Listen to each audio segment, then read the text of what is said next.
will be playing now Salman Great against Branded Deskia. We have seen Pikami smashing off the field, winning 2 matches, 2-0, very straightforward. Yeah, really convincing victories for Pikami so far. While Turna, he came close in both of his matches. Unfortunately, was unable to close those out. Perhaps this is his chance to turn the tables and actually give Pikami a notch in the loss column for the first time this tournament. But looks like that Pikami only started things off with 1 set card and play is on Turna, which now goes for the Falcon, and as predicted, he goes for the Maxi. Called by the Grave. Called by the Grave. Very good card here on the Maxi, and most likely now we will be seeing the Bailings. So we had a fantastic discussion about the Salamangreat kind of combo starter, and you walked me through some of the ideal situations earlier. When you're up against a single set spell or trap card, how do you play this out? So maybe Turna now might be scared of Infinity Permanence, given that he basically cost him the game. Is one of these situations in which if you're holding, for example, another extender, okay, that's not the case because Ash Blossom is being activated on the Bailings. Still, you really need to find something out, because if you don't have the Gazelle in this situation, it looks like Turna does not, you are only left with the Bailings, because the Falco cannot be brought back from the graveyard in this situation. There's not that much going on for our players at the moment. I see Turna slightly favored, but still with the Bailings, you know, on the field without anything, without the field spell, it's not helping him out. Yeah, really unfortunate that had its ignition kind of just stopped completely. Yeah. Before it could get anywhere, and now this combo that we were praising so much throughout the day, that was so explosive earlier on in the day, just stopped right in its tracks. And now Turna, what can he do for the remainder of this turn? Okay, he had the Spinny, which is good. He actually boosts the Bailings of 500 life points, and now he will be able to bring back the Spinning from the graveyard. So the Bailings goes up 500 attack points, while the Spinning actually comes back from the graveyard. Without the Salamangreat actually, though, this is kinda weak, because you lose your Spinning, because once he comes back from the graveyard, he will be banished. He goes for the Splash Mage, a move that we have previously seen from Turna. And this is a bold move, honestly. Where do you go after the Splash Mage is the question. I think he really wants to try his best once again and going for the... okay. He goes for the Talker Heat Soul, something that we have not seen this weekend. Pays 1000 to draw 1 card. I think this is very powerful, and I actually like it, because I thought for a moment that he could have gone maybe for a Sunlight Wolf, which wouldn't really make any sense. But with the Heat Soul being summoned, paying 1000 life points to draw a card, I think it's a very, very good deal. Yeah, very much so. The inverse Upstart Goblin. Yeah, exactly. And basically, this is a quick effect, so he can activate it also during Pikami's turn. And it's really powerful, especially because you can get the chance to see, for example, an Effect Veiler, an Ash Blossom being drawn, and this might be very, very powerful. Pikami, on the other hand, we saw that she didn't have anything going on, so she's really hoping to get something out of her deck, but she doesn't, unfortunately, and play is back to Turna, which again is taking a huge advantage here. Yeah, and where do you go with this Deco Tukla Heat Soul? Like, do you want to sit on it as much as possible, or do you want to link it off into something else? So I think here goes Pikami goes with Ash Blossom on the Heat Soul, but I don't really like it, honestly. Okay. Because if Turna has, for example, the Silent Mining, you're just going to lose this game. It's just doing, for example, Ash Blossom on Astar Goblin. It doesn't really make much advantage at all. If Turna now has, for example, a Gazelle, a Spinny, or any other Salamangreat monster, he might be going once again for the buildings and try to go. And here's the Silent Mining. As I was telling you guys, if you do the Ash Blossom on the Heat Soul, it doesn't make any sense. Because basically, it's like doing the Ash Blossom on the Astar Goblin. Yeah. And if Turna had the Silent Mining, and that's the case, now he gets to search most likely So the Gazelle. that would have been probably a better target. For Exactly. the Ash Blossom. Exactly, Okay, because yeah, I mean, I will go for. I think I will leave the Heat Soul, honestly. Do you, okay, you don't go summon something, then go into access code and then swing for game. Oh, sorry, 5700, so you'd be slightly short. Yeah, you will be slightly short, but if Turner learned something in the previous match, is that sometimes you can push, sometimes it's better to wait. Yeah. Something that we saw now is that he took the Spinny with the Silent Mining because he had the Flame Buffalo in his hand. I think this is an okay play in a sense that basically you don't want to overextend your plays. You got to search the field spell first with the Bailings, and then you will draw 2 fresh cards with the Buffalo because you will be sending the Spinny to the graveyard. In a sense, I like this play. On the other end, I think that the Gazelle play would have been okay, whatever. He also had the circle. Never mind. This is what he was really looking for when drawing a fresh card. Here comes the Gazelle. And what he could also do here is just activating the field spell if he really wants to. Then making another Bailings. Then going for the Gazelle. He also has the Spinny. Let's see what he decides to do. He could go for the Spinny straight away, which is something that he does. Does Pikami have, for example, Cold by the Grave? May she have it? And she does.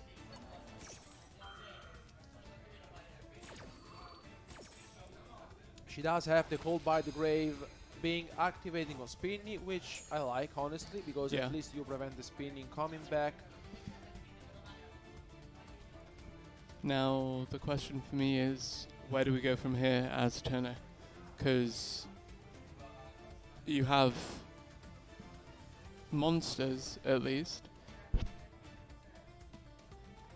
Do we So he link might 4? consider going for the access code. Of Okay. course, as you mentioned, it will not be enough. Mm-hmm.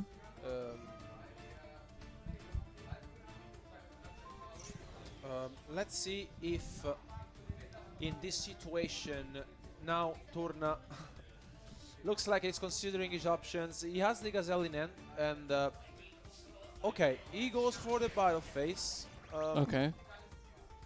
I think he might have played slightly different also in this situation. Still, I think he's sitting on a very good situation. With the Gazelle in hand, I think, you know, Pikami, this is very unfortunate. Doesn't have anything going on. Itzel has drawn Turna 4 fresh cards. Very, very good stuff. I think he took the best advantage out of the Itzel, and you can see Pikami unfortunately shaking her hand. Yeah. I think Turna with the Salamangreat deck may actually close out this first game. Yeah, unfortunately for Pikami, she didn't have really anything going on, and Itzel has drawn Turna so many cards. If this game goes on 1 turn longer, we'll see the other part of Decode Talker Heat Soul's effect activate, but pretty confident that Turner just wins this turn. Yeah, I mean, Gazelle, this is already enough, honestly. This is already enough. He's going for the Gazelle effect. Okay, Pikami activates the Maxi, but Turna can just enter into battle phase, attack with both monsters to seal the game. Let's see. And there is an Ash Blossom on top of that. He also has the Ash Blossom.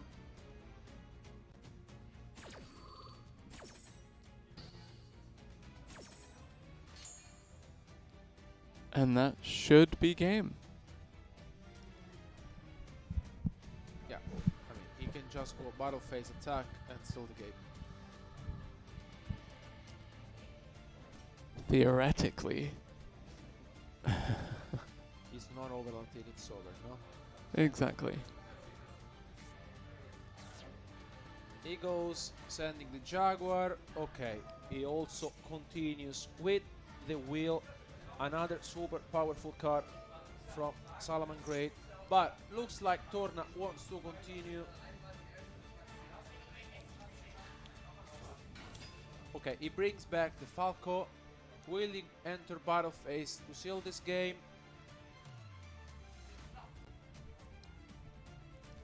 Potentially? No, he wants to continue and main summon his monsters. Goes for another Bailings. Okay.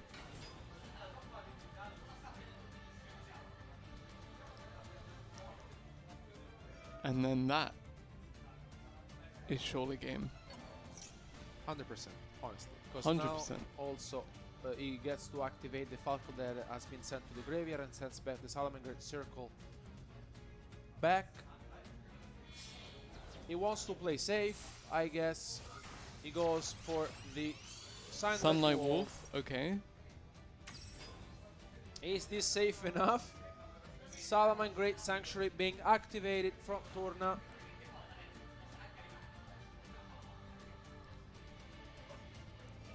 Okay, he activates his effect and he will special summon another Sunlight Wolf. Sunlight Wolf. Battle phase.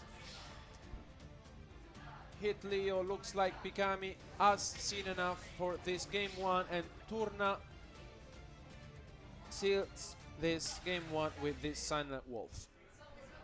Off to a great start in this match for Turna, but still has yet to get his first win in a match. Turna, very good stuff from him. I think the hit soul in general got him a huge advantage, we have to say. And we've seen him win individual games in his earlier series, but still waiting for his first one match. more. One more. I think overall the Salamangreat deck is still very powerful. He has a lot of different options, and also I really like the way he played the hit soul at the beginning because I didn't really have much going on. Yeah, it was really interesting to see it, considering we hadn't seen it so far this tournament. Exactly. Also has a beautiful summoning animation. Yeah, for sure. And let's jump real quick. That being said, Dragon Link already one game up. Renabrain looking to close out that series against Lithium. Speaking of closing out a series though, can Turna do it? Can he get his first match win?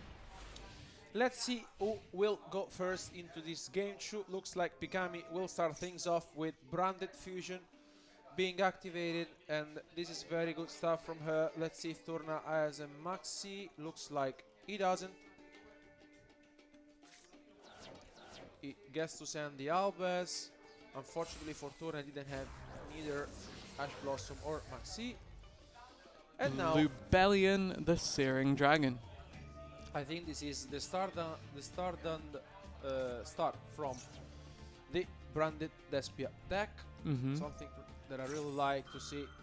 Lubellion chilling 1, Tragedy chilling 2. Basically, you get to search the... Oh, okay. There's the effect Veil, so it will prevent the Lubellion being shuffled back to the extra deck and bring on the field another fresh fusion monster.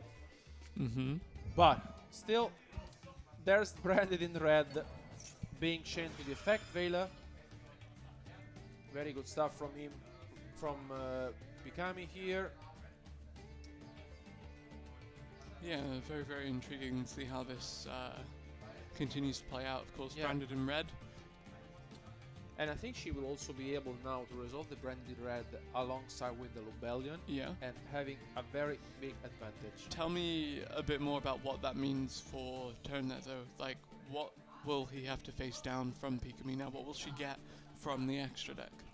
So she is actually considering it because basically I would say that the Mirror Jade in general is a very powerful card, as we said, but also we saw how she basically likes playing Masquerade, Yeah. and previously she got the chance to summoning 2 copies against Colossa, Yeah. and she was able to seal the game because basically having 2 Masquerade on the field means that basically every single card you will be activating will be you will be paying 1200 life points each time.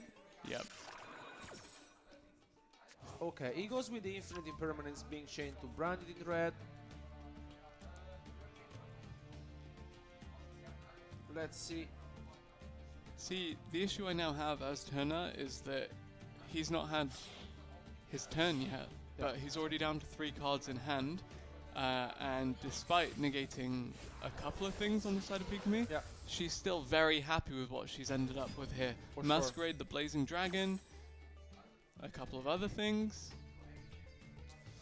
I think by far this is one of the most looked out for, start when you play this kind of deck. Mm-hmm. You really wish to have something like this, the Branded in Red, just in case there's an Infinite Permanence on Effect Baler being played, and that this was the case. Now she gets to search the Frightful Patchwork with that Imp Chain.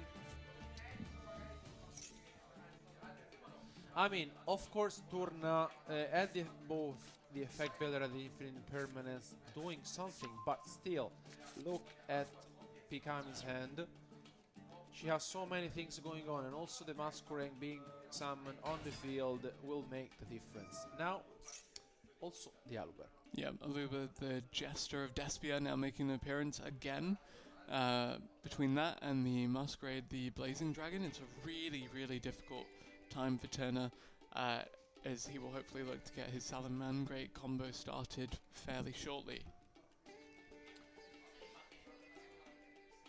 And I think she will go, search the Branded in Red, which is correct because she will set it and will activate it when needed, most likely to special summon, to efficient summon another Masquerade. Mm-hmm.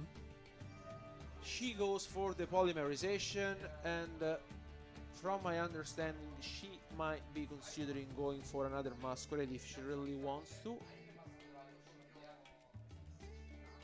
That is very interesting, actually, and we've seen it time and time again throughout the day where you have 2 Masquerades out on the field so that it's a consistent 1200 damage every time an effect is activated.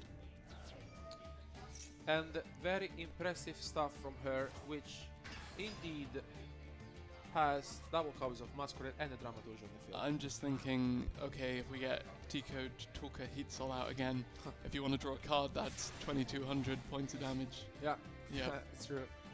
Is it worth it? Potentially. The thing is that it's super difficult now to play against these 2 Masquerades. I mean, every single card you will be playing, you have to pay 1200 life points. Mm-hmm. You can see Turna really finding a difficult time dealing with this field from Pikami, especially because we know that Pikami is holding a copy of Branded in Red that she just added with the Aluber previously in the third. Big thing about Turna, he goes with the Foxy. Will he be activating the effect?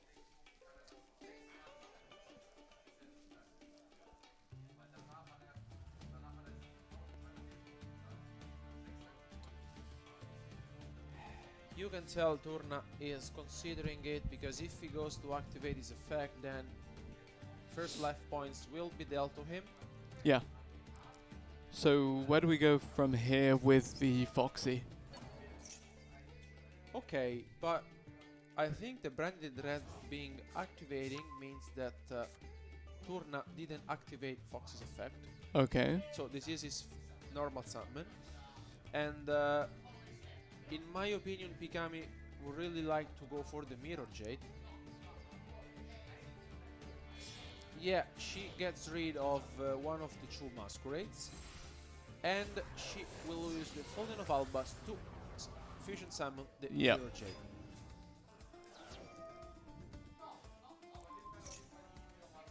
So tell me a bit more about the kind of situation that this Mirror Jade, the Ice Blade Dragon, now presents for Turna. So basically she gets to send the Albion from the extra deck to the graveyard, Uh-huh. and she will have the chance to banish the Foxy from Turna's side of the field. The thing is that Turna didn't activate the Foxy, means that he used his normal summon, and as we know, the normal summon from Salamangreat is super important. And as we can see, Turna is just setting 2 cards and passes back to Pikami. Are you feeling confident about that if you're Turna? No. Okay, yeah, no, fair enough. Pikami looking to even up the game points in this match. Yeah, I think she played well. She understood that Pikami didn't have much going on at the moment and pushed for the Mirror Jade being activated. Let's now see if Pikami will be able to close this game. She will start things off with branded opening. Looks like Turna knows we might be jumping into a game 3. Yep. Let's see. Branded opening about to close out this duel. Yeah, definitely. And now the Aluber gets activated, and the Edge in Chain.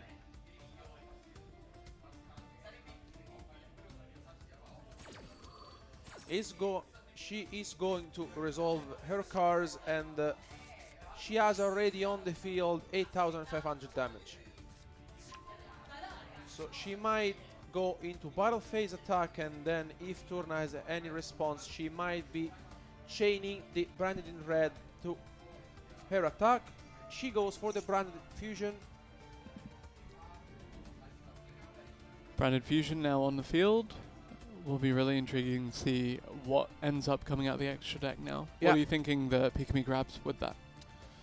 Well, I think that she has a really good spot in this situation because she has already enough damage. She might be going for the Titaniclad indeed. Yep. And tell me a bit about why Titaniclad is the optimal play here, and, well, if we have the chance for that, obviously, given the fact that this battle phase is looking awfully scary for Turna. Well, I think that here she can end her battle phase and she has more than 10,000 damage on the field. Is she going to the battle phase right now to close this game? She does. She ends her battle phase. Looks like Turna doesn't have any response. Okay. He has the cross out, but honestly, already. You know what would have been a good response? Mirror Force. Yeah. or Magic Cylinder, like this wonderful animated icon frame that is now available in Master Duel. That would have been for sure.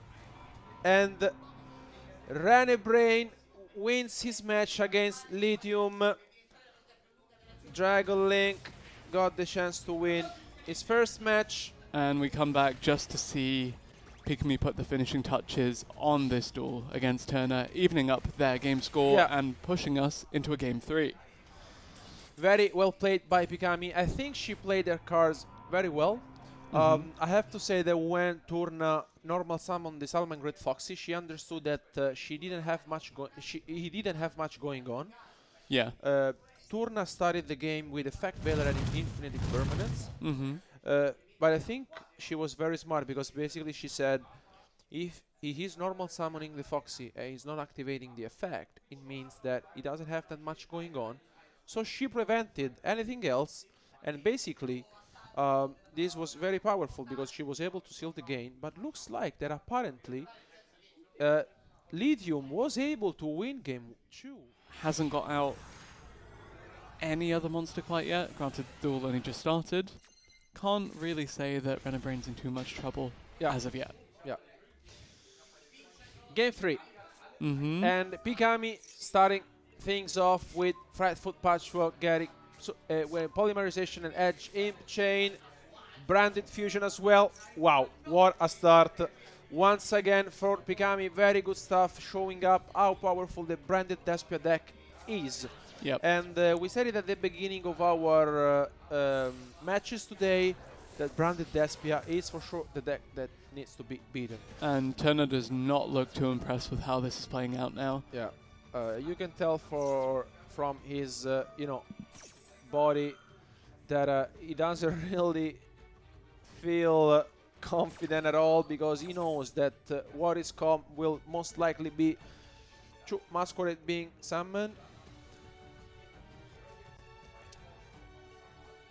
She might be going for the double Masquerade as we saw before. Usually she goes for the line Dramaturge plus 2 Masquerade. There is still a polymerization in the hand you have to remember as well, so definitely there are a couple of options in terms of how this is played out, but you have to expect a consistent line of very, very formidable fusion monsters on the side of the field for Pikami, straight into the Mirror Jade, the Ice Blade Dragon.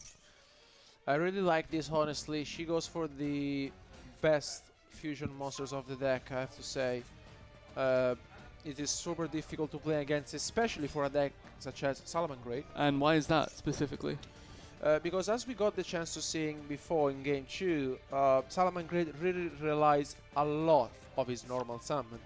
And when basically you get the chance to get rid of the normal summon, basically you are left basically with nothing, because your extender basically interact with what is on the field, and if you don't really have nothing on the field, basically you don't have the chance to bring back the Spinny or the Jaguar or the Falco. And the Mirror Jet itself that banishes actually them, it's super annoying to play against. Yeah, now we do see that polymerization that was added to the hand being activated. It's going to get out yet another fusion monster. Yeah, I mean, this is very solid stuff from Pikami. We saw she lost game 1 because she didn't have really much going on, but in game 2 and in this game 3, she's actually showing us how powerful her deck is. And she passes things now to Turna with a very impressive opening. Mirror Jade, Masquerade, Aluber, and a set card. And how would you play this out as Turna? What are you hoping for? What is your first play here? That, apparently. Okay, this is the Salamangreat Circle. We have to keep in mind that for every single card that Turna will be activating, it will lose 600 life points. And also Ash Blossom being activated on the Salamangreat Circle. I think this is okay. I think this is for sure better than the Ash Blossom being activated on the Hit Soul in game 1. Because now Turna really needs to find a way to go for his combo. Now, indeed, he goes for the Pot of Desires. Very risky card inside Salamangreat. This is, as we mentioned, a card that you usually activate after you make your combo. Yep. So that you don't lose your pieces, like the trap cards, for example, or also you might be losing and risking the Gazelle. Yeah, so essentially it's a kind of win more. Exactly. It's your luxury card, and it's also kind of a backup once you're an insurance policy. Once you're ahead, you can just maintain your hand advantage, but using it just to try and get your footing back into the game to begin with, really suboptimal and really kind of scary for Turna. Exactly. And here I really like this Mirror Gen being activated in this situation, which is, I think, super similar to game 2.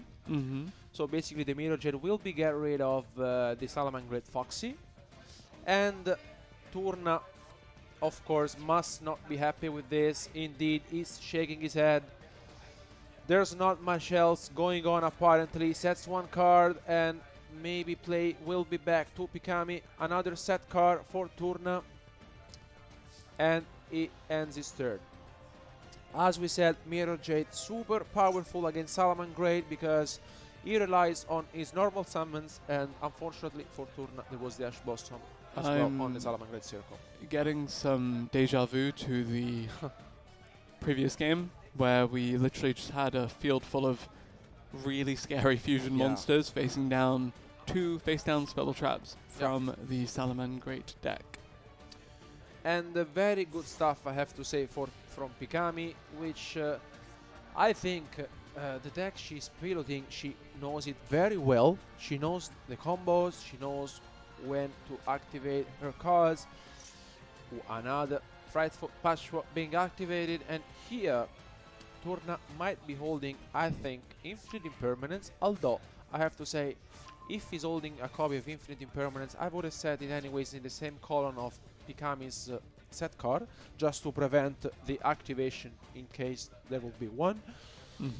Still, Pikami on the field has 7,300 life points potentially damage, which is already enough. Now she's going for the branded opening. She just needs to find something else. Okay, now Maxime being activating, and Masquerade will be dealing 600 damage to Turna.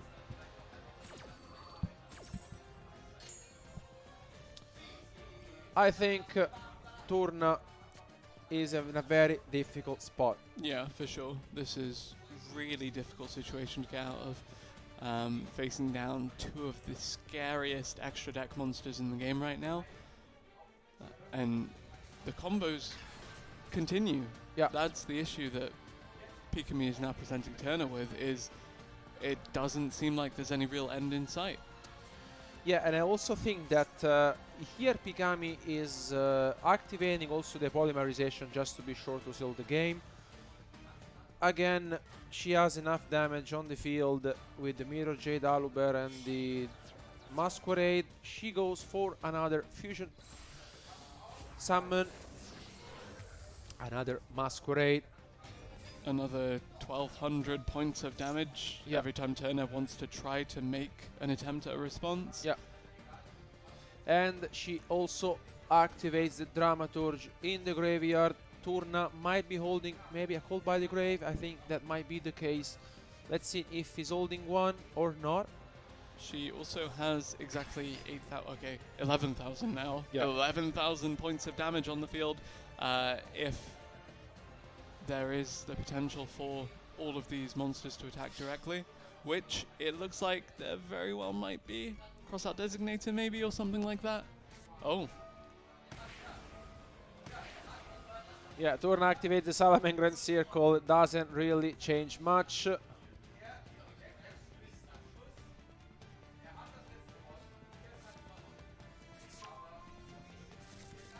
And now here, Pikami will be able to seal this game and go for game. Very, very good start from her, and going with an impressive 3-win, 0 losses, advances to tomorrow. Undefeated Pikami going into day 2. You really have to now think that she's a contender for the championship. Yeah, for sure. I mean, very good stuff from her. I really like the way she played. She knows her combos, she knows her cards, she knows how to play against their opponents. Very good stuff tomorrow. Best of luck for you. Very well played today. And on the other hand, condolences to Turna, who played his heart out. Yeah. Salamangreat. Over to Ed. Game, so we're going to quickly go over here and talk to Pikami. Grab yourself a microphone, Pikami. Now, I know last time you told me you don't speak a lot of English, so we'll try and keep it quick and brief, but that was a pretty interesting. Your game 1, a little bit of a brick, but then for those next 2 games, we saw a lot of the same cards coming out, your Mirror Jades, your Masquerades, so you did pretty well. Talk us through your game, if you can. It's very difficult. Okay, fair enough. Yeah. Well, either way, congratulations. Like, you must feel pretty pleased that you've got this far. Probably at this point, are you going to be in tomorrow? How many have you won? How many have you lost? Oh, sorry, I don't understand. That's fair. To be fair, if you asked me to describe that match in French, I wouldn't be able to. Either way, Pikami, thank you very much. Congratulations. Thank you. We'll see what happens with the next couple of games as well, because we're going to find out who's going to be in that top cut. We have 2 more duels for you. The next one that you guys are going to see is Colossa versus Farfa, because Colossa hasn't actually featured in any of these matches over this weekend so far, so we're going to make sure that one gets seen. Then we're going to be into the final duel of the day. And then tomorrow morning, we're going to do the draw to see who is going to be facing who in this top cut. It's going to be very exciting. So we're going to head straight over to there, and the guys will give you some coverage.